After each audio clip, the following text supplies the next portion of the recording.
मिसाल टुडे से मैं आपका साथी, आपका मित्र कुणाल पंत। तो साथियों, चलते हैं हम और जानते हैं भारतवर्ष की एक बहुत ही बहुमुखी प्रतिभा के बारे में, भारतवर्ष की एक महान शख्सियत। और वह महान शख्सियत है सरदार वल्लभ भाई पटेल। सरदार पटेल का जन्म 31 अक्टूबर 1875 1875 को गुजरात के नाडियाड में हुआ था। वे खेड़ा जिले के कार मसद के रहने वाले झावेर भाई और लाडबा पटेल की चौथी संतान थे।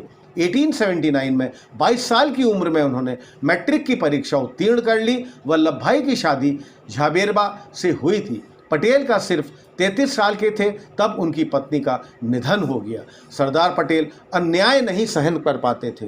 अन्याय का विरोध करने की शुरुआत उन्होंने स्कूली दिनों से ही कर दी थी। नाडियाड में उनके स्कूल के अध्यापक पुस्तकों का व्यापार करते थे और छात्रों को बाध्य करते थे कि वे पुस्तकें बाहर से न खरीद कर लाएं, उन्हीं से खरीदें।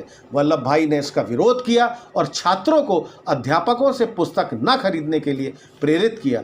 परिणाम स्वरूप अध्यापकों और विद्यार्थियों में संघर्ष छिड़ गया। 5-6 दिन स्कूल बंद भी रहा। अंत में जीत सरदार की ही हुई। अध्यापकों की ओर से पुस्तकें बेचने की प्रथा बंद हो गई। सरदार पटेल को अपनी स्कूली शिक्षा पूरी करने में काफ़ी समय लगा। उन्होंने 22 साल की उम्र में 10वीं की परीक्षा पर पास की। सरदार पटेल का सपना वकील बनने का था और अपने इस सपने को पूरा करने के लिए उन्हें इंग्लैंड जाना था, लेकिन उनके पास इतना भी आर्थिक साधन नहीं था कि वे एक भारतीय महाविद्यालय में प्रवेश ले सकें। उन दिनों एक उम्मीदवार व्यक्तिगत रूप से पढ़ाई कर वकालत की पढ़ाई भी कर सकते थे। ऐसे में सरदार पटेल ने अपने परिचित वकील से पुस्तकें उधार ली और घर पर पढ़ाई शुरू कर दी। बारडोली सत्याग्रह का नेतृत्व कर रहे पटेल को सत्याग्रह की सफलता पर जहां की महिलाओं ने सरदार की उपाधि प्रदान की।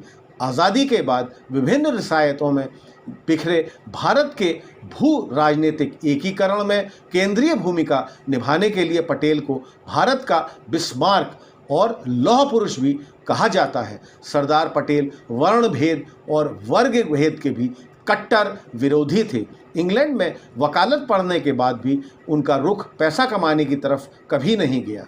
सरदार पटेल 1913 में भारत लौटे और अहमदाबाद में अपनी वकालत शुरू कर दी। जल्दी ही वे बहुत लोकप्रिय हो गए। अपने मित्रों के कहने पर पटेल ने 1917 में अहमदाबाद के सैनिटेशन कमिश्नर का चुनाव लड़ा और उसमें उन्होंने जीत हासिल की। सरदार पटेल गांधी जी के चंपारण सत्याग्रह की सफलता से काफ़ी प्रभावित थे।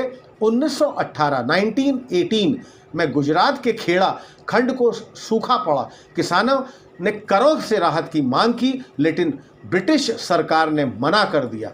गांधी जी ने किसानों का मुद्दा उठाया, पर वो अपना समय खेड़ा में अर्पित नहीं कर सकते थे, इसलिए एक ऐसे व्यक्ति की तलाश कर रहे थे जो उनकी अनुपस्थिति में इस संघर्ष की अगुवाई कर सके। इस समय सरदार पटेल स्वेच्छा से आगे आए और संघर्ष का नेतृत्व किया।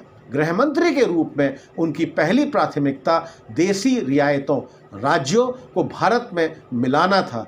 इस काम को उन्होंने बिना खून बहाए करके दिखाया।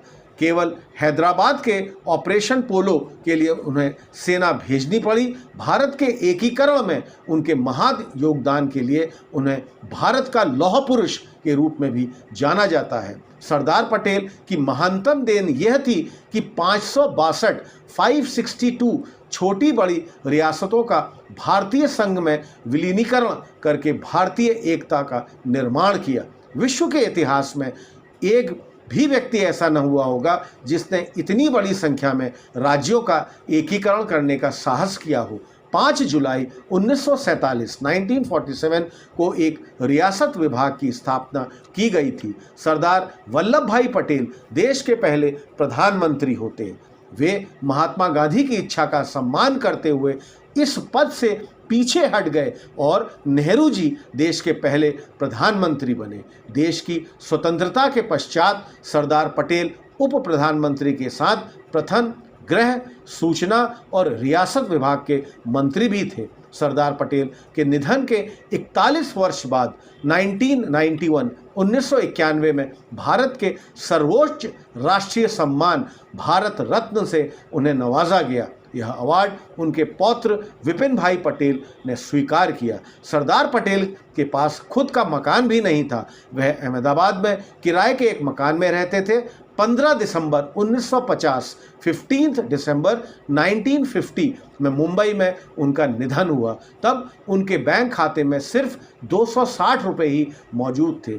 आज़ादी के पहले जूनागढ़ रियासत के नवाब ने 1947 में पाकिस्तान के साथ जाने का फैसला किया था, लेकिन भारत ने उनका फैसला स्वीकार करने से इनकार करके उसे भारत में मिला लिया। भारत के तत्कालीन उप प्रधानमंत्री सरदार पटेल 12 नवंबर 1947 को जूनागढ़ पहुंचे। उन्होंने भारतीय सेना को इस क्षेत्र में स्थिरता बहाल करने के निर्देश दिए और साथ ही सोमनाथ मंदिर के पुनर्निर्माण के आदेश भी दिए। जम्मू कश्मीर, जूनागढ़ और हैदराबाद के राजाओं ने ऐसा करने से नहीं स्वीकारा। जूनागढ़ के नवाब के विरोध जब बहुत अधिक विरोध हुआ तब वह भागकर पाकिस्तान चला गया और जूनागढ़ भी भारत में मिल गया। जब हैदराबाद के निज़ाम ने भारत में विजय का प्रस्ताव अस्वीकार कर दिया तो सरदार पटेल ने वहां